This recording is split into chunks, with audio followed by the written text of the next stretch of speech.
উনি সফরে বেরিয়েছেন হাদিস কালেকশনের জন্য। প্রচন্ড শীতের রাত, উনি মাগরিবের নামাজ এশারের নামাজ পড়ে একটা মসজিদে শুয়ে পড়লেন, আর শুয়ে শুয়ে হাদিস পড়তেছেন। কি পড়তেছেন? কথা বলেন। আর মনে মনে ভাবলেন রাতটা মসজিদে কাটায় দিই, ফজরের নামাজ পড়ে আবার বেরোবো।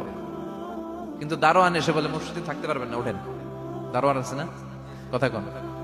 আহমদ ইবনে হাম্বল বললেন আমি শুধু রাতটা থাকতে চাই, আমি তো ফজরেরও মুসল্লি, ফজর নামাজ পড়বো তো এই মসজিদে, আমার থাকতে দাও। দারোয়ান তো দেয় না, কেনা মসজিদে থাকার জায়গা না, যান মিয়া। উনি যে আহমদ ইবনে হাম্বল এটা চিনে নাই, থাকতে দেয়। কি করবে এখন? উনি কাঁথা গুছিয়ে হাদিসের কিতাব নিয়ে কাঁধের মধ্যে ব্যাগ নিয়ে মসজিদ থেকে বেরোয় গেলেন। কি আর করবেন, প্রচন্ড শীত, আর কাঁপতেছেন বুড়ো মানুষ। পথিমধ্যে দেখলেন বাজার, বাজার একজন খাব্বাজ, শাবুন খাব্বাজ, যুবক রুটি বিক্রেতা। সে রুটি বিক্রি করে, চুলার মধ্যে রুটি সেকে। সে যে সালাম দিল আসসালামু আলাইকুম, যুবক বলে ওয়ালাইকুম আসসালাম। আহমদ ইবনে হাম্বল বলে যুবক আমার যাওয়ার জায়গা নেই, সফরে বেরিয়েছি, খুব শীতে কষ্ট পাচ্ছি, রাতে যদি তোমার এই চুলা থেকে একটু আগুন পোহাই কোনো সমস্যা? যুবক বলে না না সমস্যা না, আহলান ওয়া সাহলান, বসে আমাদের আসেন আসেন, আপনি আগুন পোহাইলে আমার সমস্যা কি? সুবহানাল্লাহ পড়েন। আল্লাহ শুকরিয়া করে উনি বসলেন আর আগুন পোহাচ্ছেন। আর খেয়াল করলেন যুবক রুটি বানায় আর পরে আস্তাগফিরুল্লাহ, রুটির দলা বানায় পরে আস্তাগফিরুল্লাহ, খামির বানায় আর পরে আস্তাগফিরুল্লাহ, রুটি নিয়ে উনুনের ভিতরে চুলার ভিতরে সেকা দেয় আর পরে আস্তাগফিরুল্লাহ। দোকানদারের কাছে কেউ আসলেই সে রুটি দেয় আর পরে আস্তাগফিরুল্লাহ। ক্রেতার কাছ থেকে টাকা নিয়ে ক্যাশ বক্সে রাখে আর কি পড়ে, আবার রুটি বানানো শুরু করে আর কি পড়ে, খালি এটাই পড়তেছে। ইমাম আহমদ ইবনে হাম্বল তো আবার কিরে, এটা আবার কেমন যুবক, খালি আস্তাগফিরুল্লাহ। উনি প্রশ্ন করলেন যুবক ঘটনা কি? আসার পর থেকেই তোমার দেখতেছি তুমি রুটি বানাও, রুটি বিক্রি করো আর পড়ো আস্তাগফিরুল্লাহ, মালাকা ইয়া শাবাব।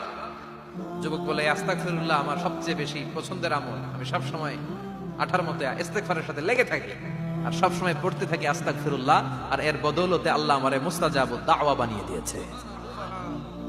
আহমদ ইবনে হাম্বল তো অবাক, আনতা মুস্তাজাবুদ দাওয়া, তুমি মুস্তাজাবুদ দাওয়া রুটিওয়ালা? আমি এত বছর হাদিস পড়াই, আমিও তো মুস্তাজাবুদ দাওয়া না, আর তুমি রুটি বেচো বাজারে, তুমি মুস্তাজাবুদ দাওয়া, তুমি দোয়া করলে সব কবুল হয়ে যায়?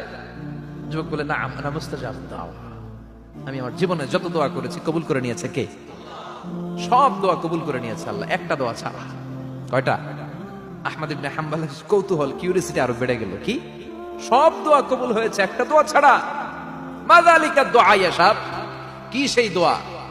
যুবক এবার বলতে শুরু করলো আমার জীবনে যে দোয়াটা আল্লাহ কবুল করে নাই সেটা হচ্ছে আমি আল্লাহর কাছে অনেক চেয়েছি, অনেক দোয়া করেছি, যে আল্লাহ শুনেছি এই জামানার সবচেয়ে বড় মুহাদ্দিস, তার নাম নাকি ইমাম আহমদ ইবনে হাম্বল। আল্লাহ তোমার কাছে আমার চাওয়া আমি যেন এই ইমাম আহমদ ইবনে হাম্বলরে দেখে মরতে পারি, আমি যেন ইমাম আহমদ ইবনে হাম্বলের হাতে হাত রেখে মুসাফা করতে পারি আর তার কপালে একটা চুমু এঁকে দিতে পারি। আহমদ ইবনে হাম্বল আবেগপ্রবণ হয়ে গেলেন, চোখের পানি ছেড়ে দিলেন, বলেন যুবক তোমার এই দোয়াটাও কবুল হয়ে গিয়েছে।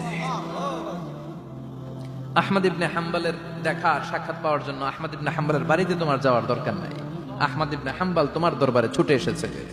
আনা আহমদ ইবনে হাম্বল মুহাদ্দিসুদ দাহর, আমি নিজেই আহমদ ইবনে হাম্বল। যুবক চোখের পানি ছেড়ে দেয়, আহমদ ইবনে হাম্বল চোখের পানি ছেড়ে দেয়।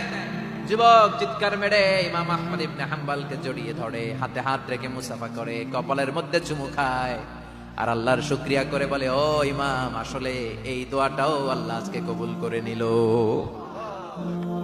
বিশ্বাস হয়?